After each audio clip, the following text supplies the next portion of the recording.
जे हुण भी नहीं ना कड्डणगे ते जाना असीं भी नहीं है। देख यारां दा बुत्ता लै भराली सुत्ता गया, मैं भी नहीं जाऊंगा उस दिन। जाए तू रेगुलाइजेशन पॉलिसी लैके जाऊंगा, जाए तू कफन लैके जाऊंगा सीधा घर। ਅਸੀਂ ਪ੍ਰਦਰਸ਼ਨ ਕਰ ਰਹੇ ਹਾਂ, ਸਾਡੀ ਪੈਂਡਿੰਗ ਬੇਸਿਸ ਦਿੱਤੀ ਜਾਏ, ਸਾਨੂੰ ਰੈਗੂਲਾਈਜ਼ ਕੀਤਾ ਜਾਏ, ਚਾਹੇ ਕੋਈ ਆਸ਼ਰਮ ਦੱਸਿਆ ਜਾਏ ਵੀ ਫਲਾਣੀ ਜਗ੍ਹਾ ਰਿਟਾਇਰ ਹੋਣ ਤੋਂ ਬਾਅਦ ਉੱਥੇ ਚਲੇ ਜਾਏ। कि जिस तरीके से 28 साल फ्री में सरकार ने डिपार्टमेंट चलाए हैं और सरकार की मंशा आज भी यही है कि आगे भी ये डिपार्टमेंट फ्री में चलते रहें। PH एम्प्लॉय गवर्नर तेरे राज में बच्चे भूखे सोते हैं, गवर्नर तेरे राज में बच्चे भूखे सोते हैं, मोदी तेरे राज मोदी तेरे राज में बच्चे भूखे सोते हैं। शीणकर जूनियर जिंदाबाद, टेलीविजन जूनियर जिंदाबाद, टेलीविजन जूनियर जिंदाबाद। मैं रवि हंस, member PH employees United front. आज हमारे इरिगेशन के जो साथी जो कल से धरने प्रदर्शन पे बैठे हुए हैं, उनकी तरफ से हमें बुलाया गया था अपने समर्थन के लिए। तो मैं एक तो पहले इन लोगों को मुबारकबाद देता हूं कि जो लोग आज अपने हक़ की लड़ाई के लिए उठ के खड़े हुए हैं, और इसी के साथ और भी जितने डिपार्टमेंट्स के डेली वेजर साथी हैं उनसे मैं ये अपील करना चाहता हूं आपके चैनल के माध्यम से कि अभी नहीं तो शायद कभी नहीं। इसलिए तमाम डेली वेजरों को चाहिए कि वो अपने अपने डिपार्टमेंट के अंदर अपना अपना प्रोटेस्ट शुरू करें, क्योंकि रेगुलाइजेशन पॉलिसी आज तक हमारी 15 मीटिंगें सरकार के साथ हो चुकी हैं, लेकिन आज भी सरकार का रवैया जो है वो यही दर्शाता है कि जिस तरीके से 28 साल फ्री में सरकार ने डिपार्टमेंट चलाए हैं और सरकार की मंशा आज भी यही है कि आगे भी ये डिपार्टमेंट फ्री में चलते रहें। PH एम्प्लॉयज़ यूनाइटेड फ्रंट ने ये फैसला किया हुआ है कि अभी रेगुलाइजेशन के बिना कोई कंप्रोमाइज़ नहीं होगा। बाकी सभी साथियों से ये अपील है कि आज इस मौके को हाथ से ना जाने दें और अपने अपने डिपार्टमेंट्स के अंदर प्रोटेस्ट शुरू करें। जी अंकल जी, क्या नाम तुंदा? ਅੰਸਰਾਜ ਜੀ, जी की मांगा तुंदियां और कैली तुहें ते प्रदर्शन कर रहे हो? ਅਸੀਂ ਪ੍ਰਦਰਸ਼ਨ ਕਰ ਰਹੇ ਹਾਂ, ਸਾਡੀ ਪੈਂਡਿੰਗ ਬੇਸਿਸ ਦਿੱਤੀ ਜਾਏ, ਸਾਨੂੰ ਰੈਗੂਲਾਈਜ਼ ਕੀਤਾ ਜਾਏ, ਚਾਹੇ ਕੋਈ ਆਸ਼ਰਮ ਦੱਸਿਆ ਜਾਏ ਵੀ ਫਲਾਣੀ ਜਗ੍ਹਾ ਰਿਟਾਇਰ ਹੋਣ ਤੋਂ ਬਾਅਦ ਉੱਥੇ ਚਲੇ ਜਾਏ। किन्नी देर हुई तुहें नौकरी करदे? ਮੈਨੂੰ ਹੋ ਗਏ 23-24 ਸਾਲ ਹੋ ਗਏ ਨੇ ਤੇ 2 ਸਾਲ बचे ने सारे। किन्ने दिन तो तुहें इधर बैठे रहे हो प्रदर्शन कर? ਇੱਧਰ ਅਸੀਂ ਆਏ ਕੱਲ੍ਹ ਤੋਂ ਬੈਠੇ ਹਾਂ, ਹੁਣ ਅਸੀਂ ਲਗਾਤਾਰ ਬੈਠੇ ਰਹਿਣਾ ਜਦ ਤੱਕ ਫੈਸਲਾ ਨਹੀਂ ਹੋਇਆ, ਤਦ ਤੱਕ ਅਸੀਂ ਇੱਥੇ ਹੀ ਰਹਾਂਗੇ। कल तू अजे तक कोई तुंदे कन्नै मुलाकात कर? ਕੋਈ ਨਹੀਂ ਆਇਆ, ਬਿਲਕੁਲ ਕਿਸੇ ਨੇ ਨਹੀਂ ਪੁੱਛਿਆ ਸਾਨੂੰ। की लगदा है रविंदर रैना और ते आखा रहे ने कि इलेक्शन कोलू पहले पहले तुंदा मसला जेड़ा वो हल करी ओड़ना? नहीं आया, सानू कोई उम्मीद नहीं है। जब तक साडी झोली च सानू मिलेगा नहीं कुछ, तब तक सानू कोई रविंदर रैने पर आस नहीं। जब तक सानू फैसला ना आया रविंदर रैना अपने घर, अहीं अपने घर। जी सर, आपका नाम? मेरा नाम सुनील कुमार है, मैं RTIC का डेली वेजर हूँ।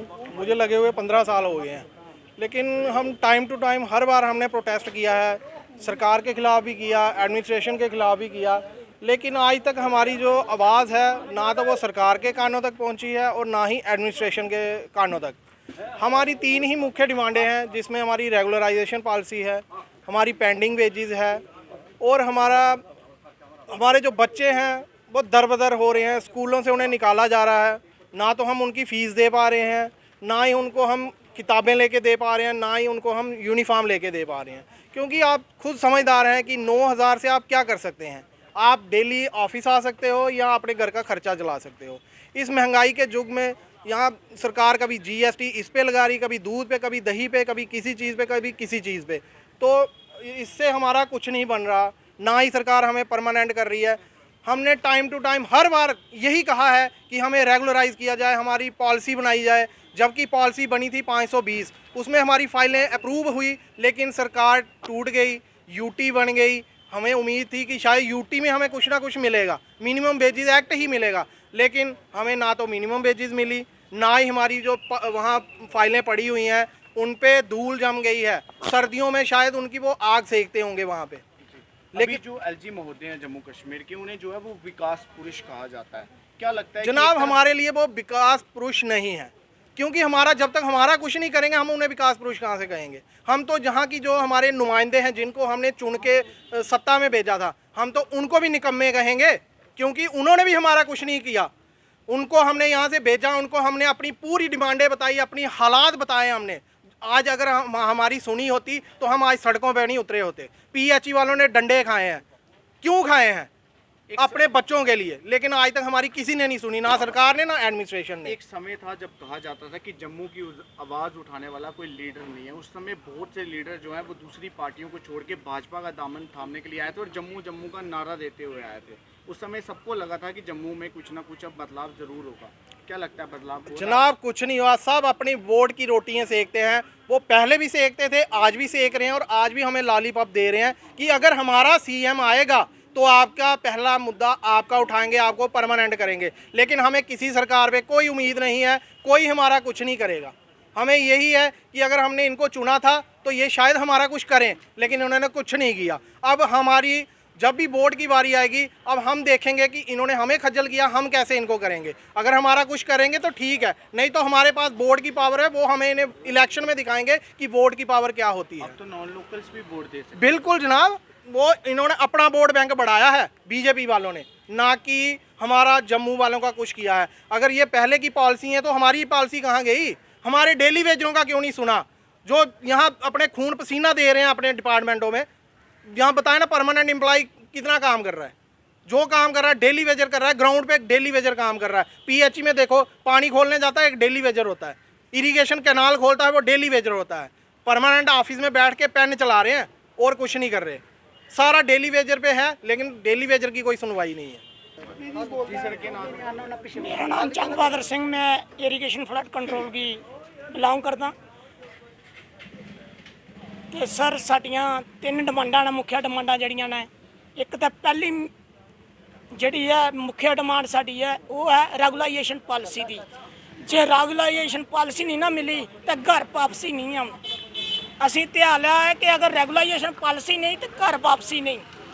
ਇੱਥੇ ਬੈਠੇ ਰਹਾਂਗੇ, ਇੱਥੇ ਮਰਾਂਗੇ, ਲੇਕਿਨ ਘਰ ਨਹੀਂ ਜਾਵਾਂਗੇ। ਹੁਣ ਦੂਸਰੀ ਡਿਮਾਂਡ ਜਿਹੜੀ ਹੈ ਸਾਡੀ ਉਹ ਇਹ ਹੈ ਕਿ ਮਿਨੀਮਮ ਵੇਜਸ ਐਕਟ ਜਿਹੜਾ ਹੈ ਉਹ ਦਿੱਲੀ ਯੂਟੀ ਦੇ ਤਹਿਤ ਦਿੱਤਾ ਜਾਵੇ। ਸਾਨੂੰ ਜਿਹੜਾ ਦਿੱਲੀ ਯੂਟੀ ਦਾ ਰੇਟ ਹੈ ਉਹ ਸਾਨੂੰ ਇੱਥੇ ਮਿਲਣਾ ਚਾਹੀਦਾ ਹੈ। ਤੀਸਰੀ ਡਿਮਾਂਡ ਜਿਹੜੀ ਹੈ ਸਾਡੀ ਉਹ ਪੈਂਡਿੰਗ ਵੇਜਸ ਦੀ ਹੈ। ਪੈਂਡਿੰਗ ਵੇਜਸ ਸਾਡੀ ਜਿਹੜੀ ਹੈ ਕਿਸੇ ਦੀ 70 ਮਹੀਨੇ ਦੀ ਪੈਂਡਿੰਗ ਹੈ, ਕਿਸੇ ਦੀ 60 ਮਹੀਨੇ ਦੀ ਪੈਂਡਿੰਗ ਹੈ, ਕਿਸੇ ਦੀ 81 ਮਹੀਨੇ ਦੀ ਪੈਂਡਿੰਗ ਹੈ, ਕਿਸੇ ਦੀ 26 ਮਹੀਨੇ ਦੀ ਪੈਂਡਿੰਗ ਹੈ, ਕਿਸੇ ਦੀ 36 ਮਹੀਨੇ ਦੀ ਪੈਂਡਿੰਗ ਹੈ। ਇਹ ਮਤਲਬ ਕਿ ਜਿਹੜਾ ਅਫਸਰਸ਼ਾਹੀ ਰਵੱਈਆ ਹੈ ਇਹ ਸਾਨੂੰ ਪੈਂਡਿੰਗ ਵੇਜਸ ਅੱਜ ਤੱਕ ਨਹੀਂ ਮਿਲੀ ਹੈ, ਪੈਂਡਿੰਗ ਵੇਜਸ ਨਹੀਂ ਮਿਲ ਰਹੀ ਹੈ।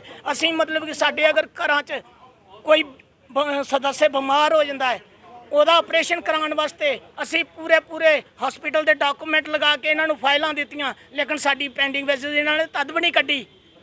ਜੇ ਹੁਣ ਵੀ ਨਹੀਂ ਨਾ ਕੱਢਣਗੇ ਤੇ ਜਾਣਾ ਅਸੀਂ ਵੀ ਨਹੀਂ ਹੈ। ਦੇਖ ਯਾਰਾਂ ਦਾ ਬੁੱਤਾ ਲਿਆ ਪਰਾਲੀ ਸੁੱਤਾ ਗਿਆ, ਮੈਂ ਵੀ ਨਹੀਂ ਜਾਵਾਂਗਾ ਉਸ ਦਿਨ। ਜਾਂ ਤੂੰ ਰੈਗੂਲਾਈਜੇਸ਼ਨ ਪਾਲਿਸੀ ਲੈ ਕੇ ਜਾਵਾਂਗਾ, ਜਾਂ ਤੂੰ ਕਫਨ ਲੈ ਕੇ ਜਾਵਾਂਗਾ ਸਿੱਧਾ ਘਰ।